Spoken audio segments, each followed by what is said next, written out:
अर्जुन को पाशुपतास्त्र कैसे मिला? भगवान शिव का पाशुपतास्त्र पशुपतास्त्र एक अमोघ अस्त्र माना जाता है। बात उस समय की जब हस्तिनापुर के कार्यकारी महाराज धृतराष्ट्र ने सम्राट युधिष्ठिर को सभी भाइयों एवं पत्नी साम्राज्ञी द्रौपदी के साथ निमंत्रित किया था। परंतु कौरवों की नीयत गलत थी, जिसने जघन्य अपराध का रूप लिया। सम्राट युधिष्ठिर द्यूत में हार रहे थे, क्योंकि मामा शकुनी मायावी पासों से खेल रहे थे। ये पासे मामा शकुनी के अनुरूप अंक लाते थे। कौरव हारते युधिष्ठिर के शब्दों के साथ खेलकर उन्हें धर्म संकट में डाल रहे थे। युधिष्ठिर अपने कहे हुए शब्दों में रहने को ही धर्म समझ रहे थे। यही उनसे भूल हुई और उनके चारों भाई बंदी बन गए और उनकी धर्मपत्नी साम्राज्ञी द्रौपदी का अपमान हुआ। कौरवों ने साम्राज्ञी द्रौपदी के वस्त्र हरण करने की चेष्टा की, परंतु श्री हरि नारायण ने उनकी रक्षा की। हालांकि चेष्टा मात्र ने पर्याप्त अपमान किया और इस अधर्म के भागीदार हस्तिनापुर की राज्यसभा में बैठे हर एक सभाजन हुए। पांडवों को वनवास और पाशुपतास्त्र पशुपतास्त्र सम्राट युधिष्ठिर का राजपाट दुर्योधन ने छलपूर्वक छीन लिया और हारने के दंड स्वरूप महाराज युधिष्ठिर को उनके भाइयों एवं पत्नी सहित 12 वर्षों का वनवास तथा 1 वर्ष का अज्ञातवास मिला। जब वे जंगल की ओर प्रस्थान कर रहे थे, तभी भगवान श्री कृष्ण ने सभी पांडवों को अपनी अपनी शक्ति में वृद्धि करने हेतु अलग अलग मार्ग सुझाए। भगवान श्री कृष्ण के मार्गदर्शन एवं अपने पूर्वज महर्षि वेदव्यास की सलाह पर अर्जुन भगवान शिव से पाशुपतास्त्र पशुपतास्त्र प्राप्त करने हिमालय की तराई में चले गए।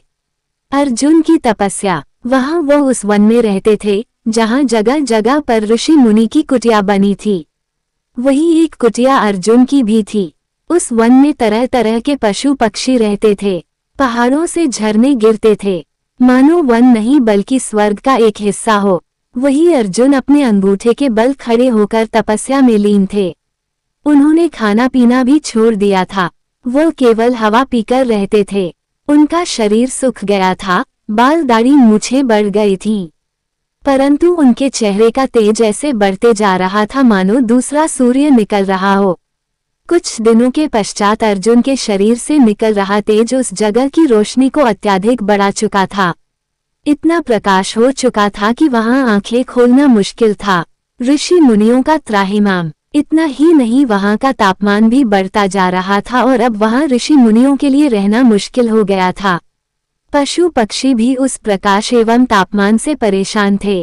कष्ट तो इस ऊर्जा से अर्जुन को भी हो रहा था, पर यह कष्ट अधर्म और अन्याय के कष्ट से कहीं कम था।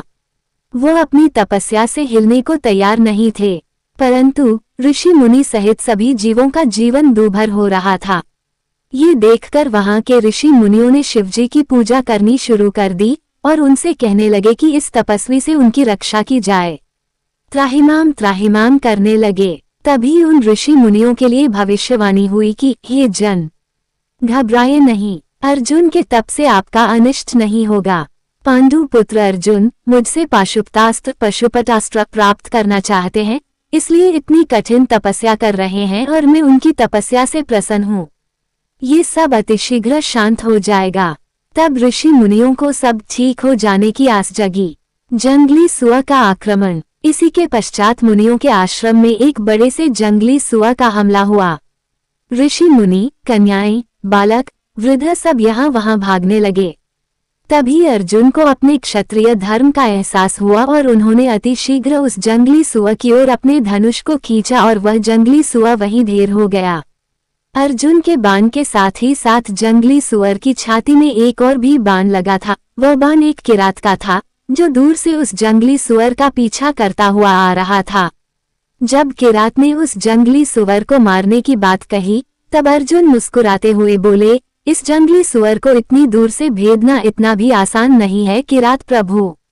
यह मेरे बाण द्वारा भेदा गया है। किरात और अर्जुन का युद्ध।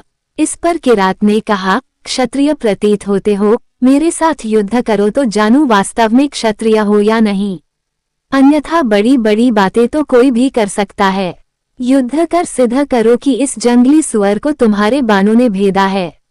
अर्जुन ने किरात से कहा, मैं अभी एक तपस्वी हूँ, ऋषि मुनियों के बीच ऐसे कार्य शोभा नहीं देता।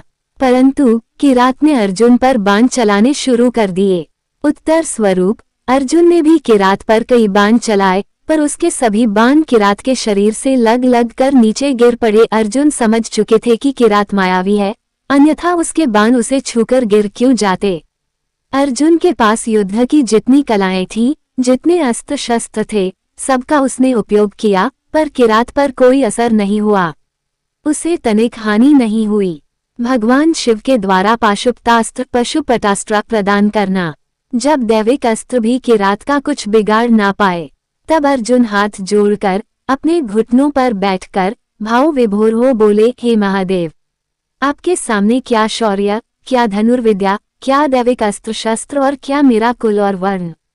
मुझसे भूल हुई, मुझे क्षमा करे करुणा कर, मैं आपको समझ नहीं पाया।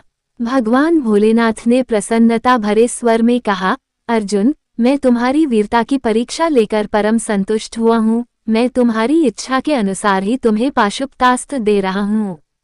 इससे तुम तीनों लोकों को जीत सकोगे। अर्जुन का उद्देश्य पूर्ण हुआ। सृष्टि के इतिहास में शौर्य की नैवेद्य से शिवजी को संतुष्ट करने वाला अकेला अर्जुन ही है।